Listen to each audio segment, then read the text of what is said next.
नमस्कार, मैं रवीश कुमार। दिसंबर, जनवरी और फरवरी के महीने में जब किसान आंदोलन जोर पकड़ रहा था, तब एक बात बार बार सरकार की तरफ से कही गई कि कृषि कानूनों को इसलिए लाया गया है ताकि किसानों को आड़तियों के जाल से आजाद किया जा सके। आड़ती और बिचौलिया शब्द का खूब इस्तेमाल हुआ। कहा जाता था कि किसानों को इनसे आजाद कराने के लिए ही तीनों कृषि कानून लाए गए हैं।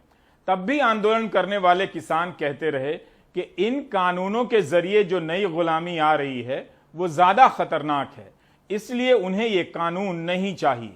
बीती बात को समझने के लिए सबसे पहले भानुमति के पिटारे से कुछ बेकार हो चुकी हेडलाइनों को निकालते हैं।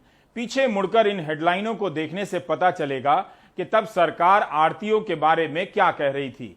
प्रधानमंत्री का ही बयान कई जगहों पर छपा मिला, जिसमें वे जोर देते हुए पाए गए हैं कि देश के किसानों को बिचौलियों से आजादी मिलेगी।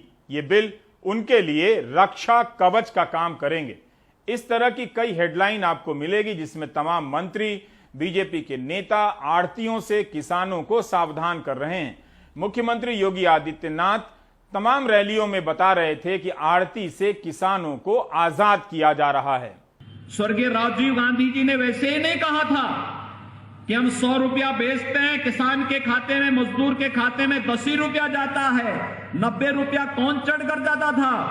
आज जो परेशानी जिन लोगों को ये 90 रुपया चट करने वाले लोगों के जब हक पर पूरी तरह प्रतिबंधित किया जा रहा है, उसको रोका जा रहा है, तो उसे परेशानी हो रही है। और परेशानी इस बात की हो रही है कि ये तो कैसी सरकार चल रही है कि बिचौलिए और दलाल एक तरफ के जा रहे हैं और योजना का लाभ किसान को, गांव को, मजदूर को, नौजवान को, महिलाओं को उनके खाते में पैसा सीधे डाल करके किया जा रहा है।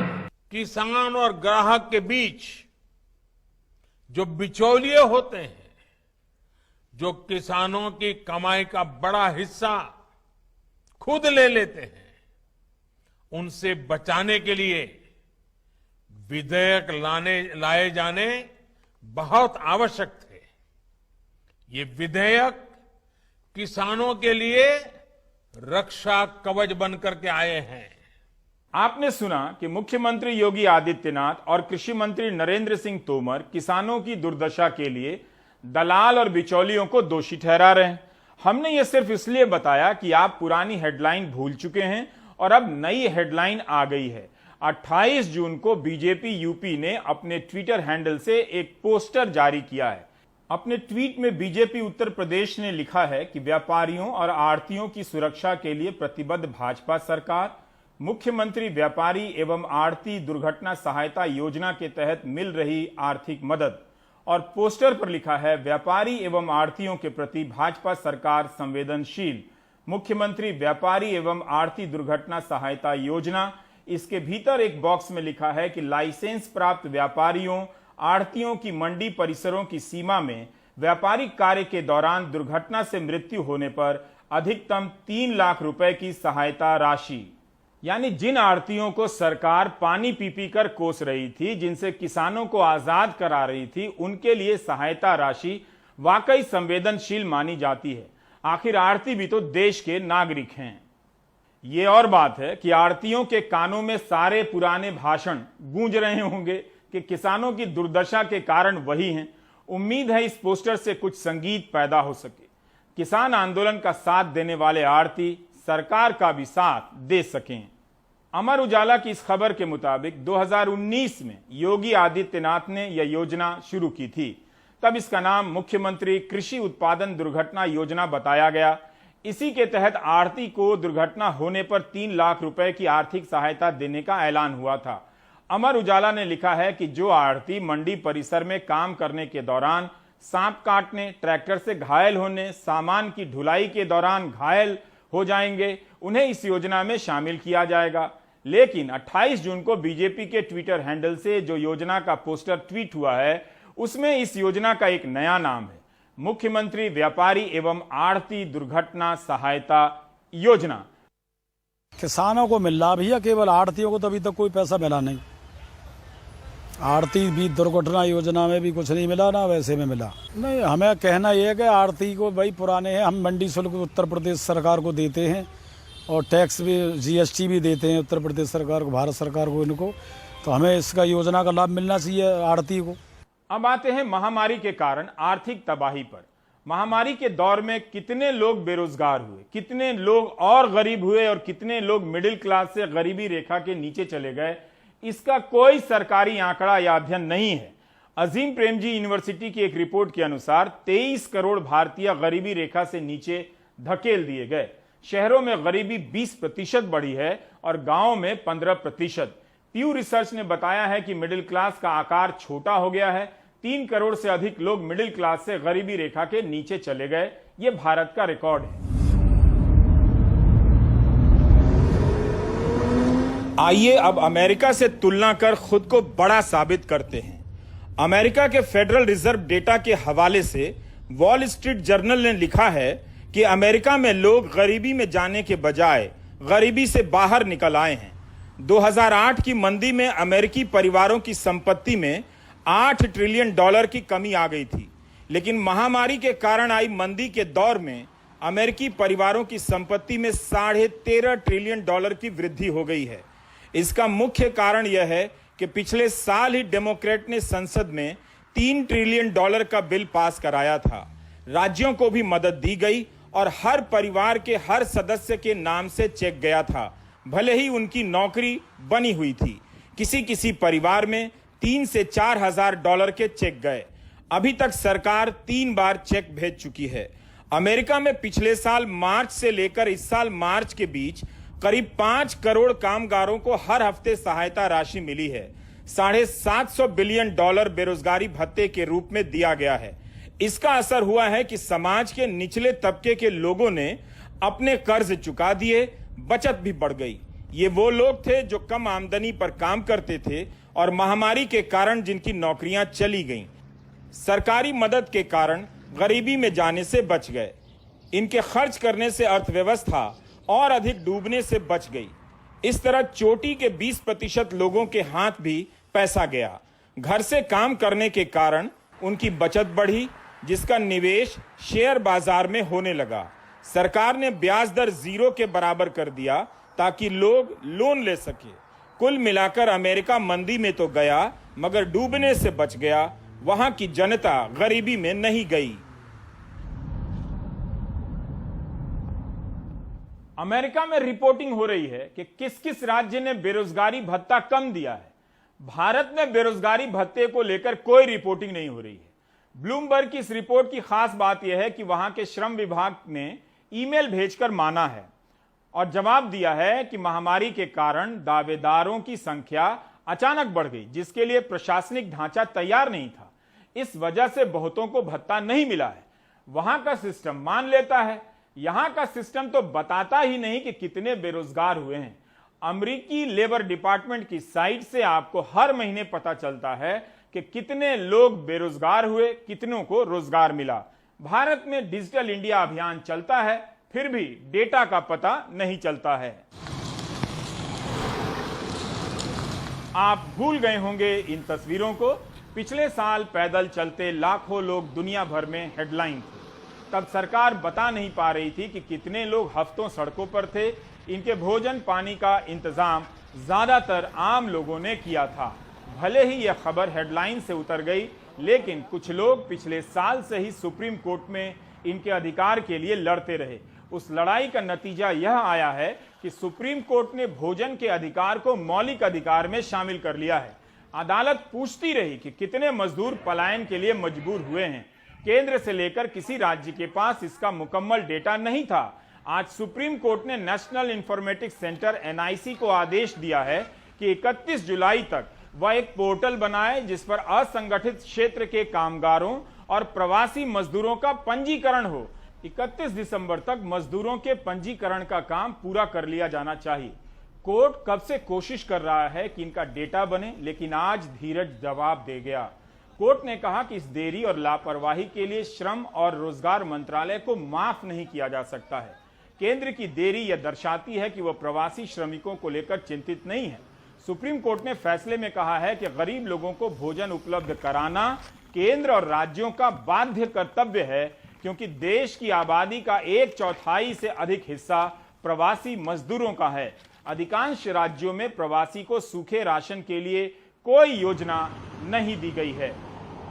13 मई को कोर्ट ने पहली सुनवाई करी इस मुद्दे पर और कोर्ट ने कहा कि दिल्ली एनसीआर में जितने भी प्रवासी मजदूर हैं जिनके पास राशन कार्ड नहीं है, उन्हें तुरंत राशन दिया जाए जिससे कि वो भूख से पीड़ित ना रहें, और कम्युनिटी किचन रसोइयां भी बनाई जाएं जगह जगह पर जिससे कि लोग खाना खा सकें, उनको भोजन मिल सके। इसके बाद दिल्ली सरकार ने एक योजना शुरू करी जिसके तहत 20 लाख लोगों को ये राशन मिलना शुरू हुआ दिल्ली में जिनके पास राशन कार्ड नहीं थे। 24 मई को फिर से एक सुनवाई हुई जिसमें सुप्रीम कोर्ट ने कहा कि ये जो प्रावधान है ये केवल दिल्ली एनसीआर में नहीं बल्कि पूरे देश में लागू होना चाहिए। जहां पर भी पूरे देश में जिस भी राज्य में कोई भी प्रवासी मजदूर है वो भूखा ना रहे, इस तरीके का एक सिस्टम बनने की जरूरत है। सुप्रीम कोर्ट ने आज बहुत महत्वपूर्ण आदेश दिए हैं। पहली चीज कोर्ट ने कहा है कि ये जो महामारी का संकट है ये कुछ समय की प्रॉब्लम नहीं है, ये बहुत गहरा और लंबा संकट है और इसलिए सभी राज्यों को आदेश दिए गए हैं कि वो खाद्य सुरक्षा के लिए सभी ऐसे प्रवासी मजदूर जिनके पास राशन कार्ड नहीं है स्कीम्स जारी करें जिसके तहत उन्हें तब तक राशन दिया जाए जब तक कि महामारी है। कोर्ट ने ये भी कहा है कि जो हमारे देश में खाद्य सुरक्षा का कानून है उसके तहत जिन लोगों को राशन कार्ड दिए गए हैं उनकी संख्या में बढ़ोतरी होनी चाहिए, क्योंकि अभी जो सिस्टम सेट है वो 2010-11 की जनगणना के हिसाब से सेट है। सुप्रीम कोर्ट ने स्पष्ट रूप से कहा है कि भोजन का अधिकार कहीं पर लोगों के मौलिक जीवन के अधिकार से जुड़ा है, संवैधानिक अधिकार है। तो हम ये उम्मीद करते हैं कि केंद्र सरकार और राज्य सरकारें हमारे देश में तुरंत इस आदेश का पालन करेंगे जिससे कि लोगों को भूखा ना सोना पड़े। अभी जो आर्थिक मंदी चल रही है ऐसे में वो अपना और अपने बच्चों का ध्यान रख सकें। इस मामले में कोई अमेरिका से तुलना नहीं करेगा कि वहां का श्रम मंत्रालय हर महीने बताता है कि कितने बेरोजगार हुए। भारत का श्रम मंत्रालय सुप्रीम कोर्ट से डांट खाता है कि उसे पता ही नहीं है कि कितने लोग असंगठित क्षेत्र में काम करते हैं और साल भर के भीतर एक वेबसाइट बनाए ताकि पता रहे। इसकी भी डांट पड़ी है। मंत्री लोगों को भी ग्राफिक्स बनाकर ट्वीट करना चाहिए कि अमेरिका में बिना डांट के ही सारा डेटा उपलब्ध है और भारत में डांट के बाद भी डेटा नहीं है। अब आते हैं मीडिया की एक बड़ी हेडलाइन पर जिसका हिसाब मनी कंट्रोल नामक वेबसाइट ने लगाकर बताया है कि किस तरह से आंकड़ों की कलाबाजी की गई है, जिससे पहली हेडलाइन छपे बड़ी हेडलाइन और लगे कि भारी भरकम काम हुआ है। आज आपने कई जगहों पर यह हेडलाइन देखी होगी कि वित्त मंत्री ने 6,29,000 करोड़ के पैकेज का ऐलान किया है। कुछ अखबारों ने लिखा है कि यह कोई बूस्टर डोज है। मनी कंट्रोल के अरूप रॉय चौधरी ने रिपोर्ट छापी है कि अगर कर्ज योजना को अलग कर दें, फिर से दोहराई गई पुरानी योजनाओं को भी किनारे कर दें, तो वित्त मंत्री की घोषणा 50,000 करोड़ से अधिक की नहीं है। अरूप का तर्क है कि जो कर्ज की योजना है वो सरकार अपने राजकोष से खर्च नहीं कर रही है। खाद पर जो सब्सिडी दी गई है और मुफ्त अनाज योजना को नवंबर तक बढ़ाया गया है, उसका खर्चा जरूर सरकार अपने पाले से कर रही है। इसमें भी खाद पर सब्सिडी की घोषणा तो मई में ही हो गई थी। वित्त मंत्री ने कहा कि निर्यात को प्रोत्साहित करने के लिए 33,000 करोड़ का फंड दिया जाएगा और एक्सपोर्ट क्रेडिट गारंटी के जरिए 88,000 करोड़ दिया जाएगा। लेकिन यह राशि केवल इस साल की नहीं है, 2021 से 2026 के बीच दी जाएगी।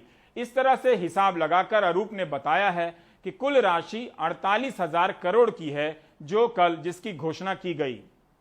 अब कौन अरूप की तरह इतनी मेहनत करेगा? ज्यादातर जगहों पर हेडलाइन छपकर पहुंच ही गई है। लोग यही समझेंगे कि 6 लाख करोड़ के पैकेज का ऐलान हुआ है। प्रतियोगिता परीक्षाओं में भी यही सवाल आएगा, लोग यही जवाब देंगे। 5 लाख वीजा का शुल्क माफ करने की खबर आपने देखी होगी। सरकार पर कुल 100 करोड़ का भार पड़ेगा, बस इतना ही। हमारे सहयोगी नसीम ने आगरा से बताया है कि आगरा में कहीं भी जाइए, होटल से लेकर शोरूम तक बंद मिलेंगे। बिजनेस ठप सा है। इसी शहर में 2019 में 80 लाख पर्यटक आए थे, जिनमें से 7 से 8 लाख विदेशी थे। सीजन में कभी कभी 70,000 लोग एक दिन में आ जाते हैं। इस कारण आगरा में छोटे बड़े 800 होटल आबाद हैं और इस शहर की आबादी का बड़ा हिस्सा इसी पर्यटन पर जिंदा है। लेकिन पिछले साल की तालाबंदी के बाद से आगरा में पर्यटन उद्योग थम सा गया है। यहाँ काम करने वाले गाइड कहते हैं कि साल भर से कोई काम नहीं मिला। पहले औसतन 50,000 रुपया महीना कमा लेते थे, लेकिन पुरानी बचत तोड़कर और कर्जा लेकर अब घर चला रहे हैं। होटल से लेकर शोरूम में काम करने वाले लाखों लोगों की क्या हालत हुई होगी, कोई नहीं जानता है। अमेरिका नहीं है कि बेरोजगार हुए लोगों के खाते में 2-2 लाख रुपए आ गए। यहाँ तो इन लोगों का सब बिक गया होगा या कर्ज में डूब गए होंगे। गाइड इस शहर की पहचान है। यहाँ पर 2 तरह के गाइड हैं। यूपी सरकार से मान्यता प्राप्त गाइड हैं, तो केंद्र सरकार से भी मान्यता प्राप्त हैं, जिन्हें रीजनल लेवल गाइड कहते हैं। निर्मला सीतारमण ने ऐलान किया है कि पर्यटन मंत्रालय और राज्य सरकार द्वारा मान्यता प्राप्त 10,700 रीजनल लेवल टूरिस्ट गाइड को 1 लाख रुपए का लोन मिलेगा, जिससे वे पुराना कर्ज चुका सकेंगे और अपना कारोबार फिर से चला सकेंगे। हमारे सहयोगी नसीम ने गाइड यूनियन के पदाधिकारियों से जाना कि वित्त मंत्री के ऐलान से वे कितने उत्साहित हैं। क्या 1 लाख के लोन की गारंटी से उन्हें मदद मिल सकती है? हमारा जो काम था गाइडों का, जो मेनली मैं जो करता था, बाहर के जो कंट्रीज़ के टूरिस्ट आते हैं उन्हें ही घुमाता था और जो भारतीय पर्यटक है उनको भी घुमाते थे। मेनली हमारा था फॉरेनर वाला था, लेकिन अब फॉरेनर आ नहीं रहे हैं, कोई कमाई नहीं होगी। हम 1 लाख रुपए ले भी लें तो उसे वापस कहाँ से देंगे? फिलहाल तो यही है कि भाई जो भी हमने अपनी जमा पूंजी की थी या जो अभी तक इन 10-12 सालों में जब से हम टूरिस्ट गाइड बने थे, जो हमने कमाया था उससे भी ज़्यादा बाजार से कर्ज लेकर भी हम सरवाइव कर रहे हैं किसी भी तरीके से। एक तरफ गाइड लाइसेंस में ये बाध्यता है कि आप दूसरा कोई काम कर नहीं सकते, और दूसरी चीज़ ये कि हमारे पास कोई और काम उस टाइम है नहीं, गाइडिंग का काम चल नहीं रहा, तो इसलिए पिछले साल कुछ नहीं हुआ। जब कल ये घोषणा हुई कि वो पैकेज आ रहा है टूरिज्म के लिए और ये, तो हमें बड़ा अच्छा लगा। लेकिन जब बाद में समझ में आया कि वो बेसिकली अनुदान ना हो के वो हमारे लिए एक लोन है, तो वो तो ऐसा लगा कि कान इधर से न पकड़ के इधर से आपने पकड़ लिया। गाइड एसोसिएशन के पदाधिकारियों का कहना है कि पहले से ही कर्ज में डूब गए हैं। कर्ज लेकर क्या करेंगे? सरकार अनुदान देती, 1 लाख रुपए की मदद करती तो बेहतर होता। CMIE centre for monitoring Indian economy के आंकड़े बताते हैं कि होटल और रेस्टोरेंट सेक्टर में करीब 35 लाख लोगों की नौकरी गई है और 90 अरब का नुकसान हुआ है। रविश रंजन की यह रिपोर्ट देखिए।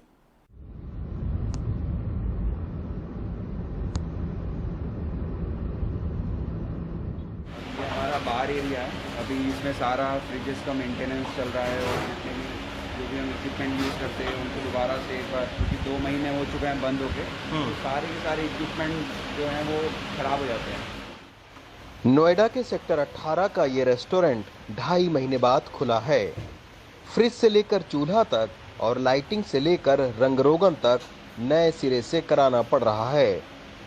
इस दौरान मालिक पुनीत पर करीब 2 महीने का किराया 12 लाख रुपए और 3 लाख रुपए कॉमन मेंटेनेंस चार्ज का कर्जा चढ़ गया है। ऊपर से रेस्टोरेंट को शुरू करने के लिए 4 से 5 लाख रुपए का खराब हो गया सामान अलग से खरीदना पड़ रहा है। जो सरकार का पैकेज है ये हमारे को लोन तो दे रहे हैं, बट लोन से हमें फायदा क्या हो रहा है रेस्टोरेंटर्स को? बिकॉज आप इंटरेस्ट भी वही चार्ज कर रहे हैं जो नॉमिनल रेट ऑफ इंटरेस्ट है मार्केट में, और हमारी बैलेंस शीट्स को देख के, जो 6 महीने की या 3 महीने की बैलेंस शीट्स को देख के, बैंक RBI के केस का अगर हम देखेंगे तो दे क्रिएट अ डेटर, जो देखते हैं 30, 60 दिन, 90 दिन का डेटर क्या है। अब 90 दिन के बाद जब बैंक में वही पेपर्स आप सबमिट कराओगे तो वो कहते हैं आपकी डेटर लिस्ट तो इतनी ज़्यादा है, तो आपको तो हम बैंक लोन देंगे ही नहीं। तो हम जब पेपर सबमिट भी कराएंगे तो डेटर लोन के हिसाब से वो वैसे ही फाइल रिजेक्ट हो जाएगी। So it is not some type of a relief which is going to get, we are going to get, I think so. Noida के सेक्टर 18 में 30 से ज्यादा रेस्टोरेंट, बार और पब हैं, जहां करीब 2000 से ज्यादा लोग काम कर रहे थे। लेकिन फिलहाल ज्यादातर बंद हैं या जो खुले हैं उनमें लोग नहीं जा रहे हैं। लॉकडाउन के बाद में कुछ लोग अपना रेस्टोरेंट, पब और बार खोल रहे हैं, लेकिन तमाम सारे जो रेस्टोरेंट और बार हैं वो अभी भी बंद पड़े हुए हैं। ये टीटोज़ है जो कि एक सेक्टर 18 का एक बहुत ही अच्छा बार और रेस्टोरेंट हुआ करता था, तो इसके मालिक से हम कोशिश करेंगे मिलने की कि आखिर उन्होंने क्यों अभी तक बंद कर रखा है।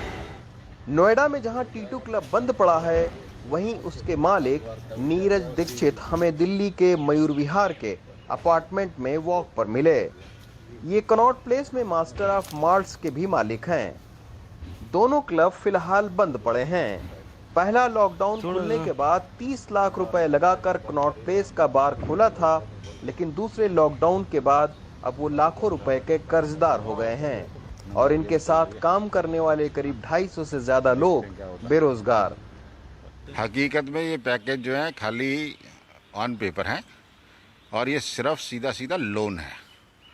जैसे किसी भी बिजनेस को शुरू करने के लिए या कैपिटल के लिए दोबारा लोन चाहिए हो तो उसी तरीके से बैंक में जाके लोन लेना पड़ता है। पूरी प्रॉपर डॉक्यूमेंटेशन है, पूरी गारंटीज हैं। हालांकि सरकार ने हॉस्पिटैलिटी सेक्टर को राहत पैकेज दिया है, जिसके तहत 1 से 10 लाख रुपए का लोन बिना शर्त दिया जाएगा। लेकिन उसके बावजूद the federation of hotel and restaurant association of India का कहना है कि उनकी मुख्य 3 डिमांड थी, जिन पर सरकार ने कोई ध्यान नहीं दिया। हमारी जो डिमांड है वो बहुत पहले से चलती आ रही। एक डिमांड जो हमारी बहुत ज़्यादा बड़ी डिमांड है, हमने ये सजेस्ट करा था सरकार को कि अगर हमारे को जीएसटी के इनपुट में इन्वॉल्व या इंक्लूड कर दिया जाए। अभी तक हम 5% पे हैं। हमने सरकार से ये रिक्वेस्ट करी थी कि अगर वो हमारे 18% में हमारे को डाल देते हैं तो उससे हमें काफ़ी ज़्यादा मदद मिल जाएगी। दूसरी जो थी, हमने ये रिक्वेस्ट करी थी कि अगर जीएसटी कि हमारे को वेवर मिल जाए कि 6 महीने तक हमें कोई जीएसटी ना पे करना पड़े किसी तरीके से, या जो हम बिजली के बिल दे रहे हैं बिजली के अंदर हमारे को कोई रियायत मिल सके, एक्साइज के फ़ी या जितनी भी लाइसेंसिंग है उसमें कोई रियायत मिल सके, जिससे हमें काम करना आसान हो पाए और हम अपने पैरों पे दोबारा जल्दी से खड़े हो पाए। फिलहाल सरकार के इस ऐलान से होटल और रेस्टोरेंट के मालिक में बहुत ज्यादा उत्साह नहीं है। ऊपर से कोरोना की तीसरी लहर आने की आशंका और कई राज्यों में शनिवार रविवार को लॉकडाउन होने की वजह से होटल रेस्टोरेंट इंडस्ट्री में निराशा ही है। नई दिल्ली से रवीश रंजन शुक्ला, एनडीटीवी इंडिया। अगर आप अमेरिका और भारत के बीच तुलना करना चाहें तो एक अंतर दिखेगा कि वहां पर लोगों की जेब में पैसे दिए गए हैं, जिससे लोगों को भी मदद मिली और अर्थव्यवस्था को भी। भारत में कहा जा रहा है कि आप कर्ज में डूबे हैं और कर्ज ले लीजिए, कर्ज की गारंटी सरकार दे रही है। अगर अमेरिका की तरह यहां लोगों की जेब में पैसे दिए गए होते तो लोग खर्च भी करते, बचाते भी और बाजार में मांग की स्थिति भी पैदा करते। अब आप इन खबरों को देखिए जो भीतर के पन्नों पर छपती हैं। ये सारी खबरें 27 जून से 29 जून के बीच की हैं। सूरत में नगरपालिका को 230 टीका केंद्रों में से 130 केंद्रों को बंद करना पड़ा क्योंकि टीका नहीं था। सोमवार को राजकोट और वडोदरा में भी टीका केंद्रों के बंद होने की खबरें छपी हैं। लखनऊ में 50% टीका केंद्रों के बंद रहने से 15,000 लोगों को ही टीका लग सका। इंडियन एक्सप्रेस ने रिपोर्ट किया है कि रविवार को टीके की कमी के चलते बाड़मेर, भरतपुर, पाली, जैसलमेर, झुंझुनू, प्रतापगढ़ जैसे जिलों में टीका नहीं लगा। जयपुर में सोमवार को टीका नहीं लगा। यह खबर तो दिल्ली के बगल से है। नोएडा और गाजियाबाद की है कि आज के दिन गौतम बुद्ध नगर के किसी भी सरकारी केंद्र में टीका नहीं लग सकता। सोमवार को नोएडा प्रशासन को मात्र 9,000 टीके की सप्लाई हुई। गाजियाबाद को मंगलवार के लिए सिर्फ 6,000 टीके की सप्लाई हुई है। पहले पन्ने पर आपने कई जगह यह खबर देखी होगी, हेडलाइन कि अमेरिका ने जितना टीका दिया है उससे अधिक टीका भारत ने लगा दिया। इसी खबर को आप आबादी के प्रतिशत के हिसाब से देखिए तो पता चलेगा कि अमेरिका ने 46% आबादी को दोनों टीके लगा दिए हैं और भारत ने केवल 4% को। उड़ीसा के स्वास्थ्य मंत्री ने सोमवार को डॉक्टर हर्षवर्धन को पत्र लिखा कि 6 लाख टीके आपात के तौर पर दिए जाएं वरना टीका खत्म हो जाएगा। राजस्थान के स्वास्थ्य मंत्री ने भी केंद्र से 25 लाख टीकों की मांग की है। छत्तीसगढ़ के मुख्यमंत्री ने भी पत्र लिखकर जुलाई के लिए 1 करोड़ डोज की मांग की है। कहा है कि केवल 10 लाख डोज बचे हैं जो 3 दिनों के लिए पर्याप्त हैं। भारत ने एक और टीका कंपनी को अनुमति दे दी है, मॉडरेना। सिप्ला कंपनी के जरिए मॉडरेना का टीका भारत में मिलने लगेगा। ये चौथी कंपनी होगी। मुंबई से पूर्वा की रिपोर्ट है कि बीते 1 साल में कैसे मुंबई के सेक्स वर्कर्स की जिंदगी बद से बदतर हो गई। महामारी और लॉकडाउन से उनके खाने पीने के लाले पड़ गए। बच्चों की पढ़ाई जारी रखना मुश्किल हो गया। सरकार की प्राथमिकता में ये लोग कहीं हैं ही नहीं। मुंबई का सबसे बड़ा red light area Kamathipura. Corona के दौरान बीते 1 साल से ज्यादा ये इलाका सूना पड़ा है। लॉकडाउन में यहाँ के लोगों के सामने भी 2 जून की रोटी जुटानी मुश्किल हो गई है। चंपा काफी परेशान है। उसकी 10 साल की बेटी मुंबई के बाहरी इलाके में एक स्कूल के हॉस्टल में रहती थी, लेकिन अब वो लौट आई है और अपनी नानी के साथ रह रही है। लॉकडाउन के कारण काम बंद है। चंपा का कहना है कि उसकी बेटी की पढ़ाई रुक गई है क्योंकि उसके पास बेटी की फीस भरने के लिए पैसे नहीं है, जो साल के 1-2 लाख रुपए पड़ते हैं। मेरा सपना था जो बच्चों को अच्छे से पढ़ाऊं, अच्छे से करूं बच्चों को। मेरा बहुत बड़ा सपना था जब मेरा बेटी अच्छा कुछ बने अच्छे से।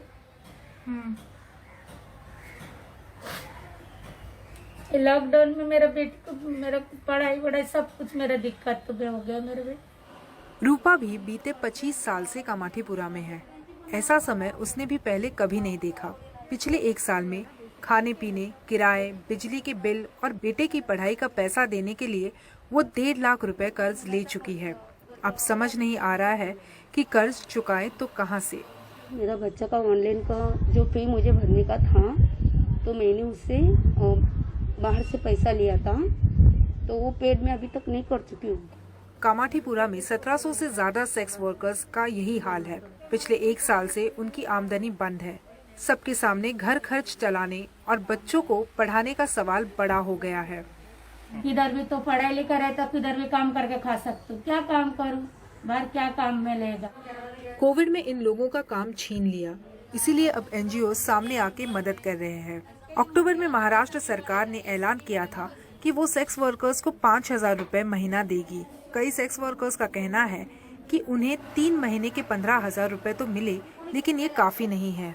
क्या होने वाला है, फिर भी कुछ नहीं होता है। आज का इस हिसाब में कुछ भी नहीं होते 15,000।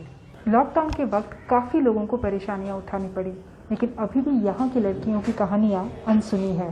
तो ऐसे में ज़रूरत है कि सरकार ने जो कदम उठाया है वो उसे ऐसे ही बरकरार रखे और यहाँ मदद ऐसे ही पहुँचती रहे।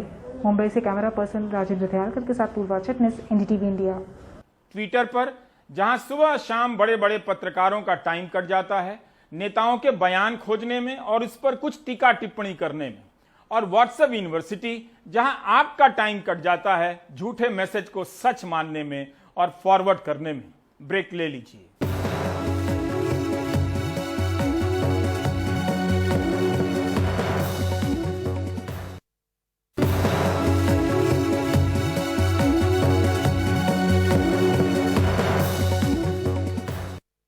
आश्वासन देने में सरकार कभी भी कमी नहीं करती। मध्य प्रदेश की सरकार ने कई बार आश्वासन दिया है कि भोपाल गैस कांड की 5,000 विधवाओं को 1,000 रुपए की पेंशन अब मिलने लगेगी। 18 महीने से पेंशन बंद है। सरकार आश्वासन भूल जाती है। अनुराग द्वारी अपनी रिपोर्ट से याद दिलाने आ जाते हैं। काश इन सबको पेंशन अब मिल जाती। गैस पीड़ित महिलाओं को भारतीय जनता पार्टी की सरकार के समय पेंशन मिलती थी, पर कमलनाथ जी की सरकार ने आकर उस पेंशन को रोक दिया। ये पूरा प्रकरण हम दिखवा रहे हैं और हम कोशिश करेंगे कि ये पेंशन फिर से शुरू हो। देखिए, हमारी सरकार ने कल्याणी बहनों को, जो विधवा बहनें हैं गैस कांड की, उनको 1,000 रुपये पेंशन शुरू की थी, पर कांग्रेस ने उस पर, जो 15 महीने की सरकार थी, उन्होंने उस पर रोक लगाई और केंद्र सरकार से उसका कोई कम्युनिकेशन स्थापित नहीं किया। देखिए, सबसे महत्वपूर्ण बात है, अभी तक तो केंद्र सरकार के पैसे से बजट में मिलती थी पेंशन, पर माननीय मुख्यमंत्री जी की सहृदयता है, संवेदनशीलता है कि स्टेट बजट से हम अब ये प्रावधान कर रहे हैं। 18 महीने में मंत्री जी ने 3 बार हमारे कैमरे पर गैस पीड़ित विधवाओं की पेंशन शुरू करने का वायदा किया। कांग्रेस को जमकर कोसा, लेकिन पेंशन अब तक शुरू नहीं हुई।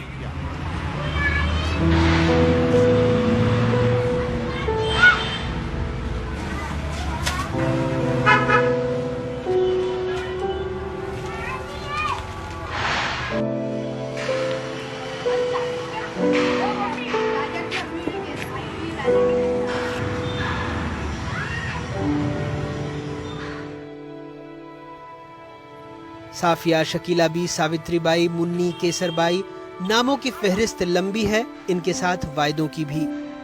एक बार फिर हम शकीला बी से मिले। आंखें और धंस गई हैं, उम्मीद छूट रही है।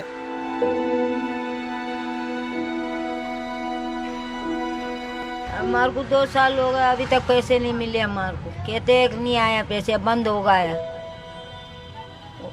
और कोई सहायता नहीं है। जाते हैं तो भगा देते हैं। झूठ बोल रही है सरकार, उनका पेट भरा, रोड बना दिया, ये फुहारे लगा दिया, पर गरीब के आगे कोई पैसा नहीं आ रहा है।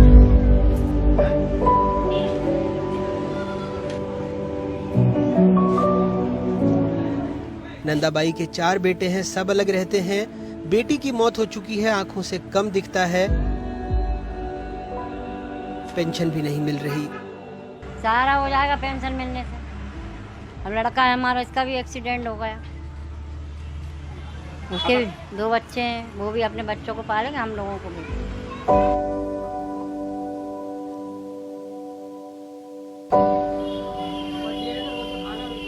2010 में केंद्र में मंत्री स्तरीय समिति की सिफारिशों पर भोपाल गैस त्रासदी राहत एवं पुनर्वास विभाग ने गैस पीड़ित विधवाओं को पेंशन देने का फैसला किया था।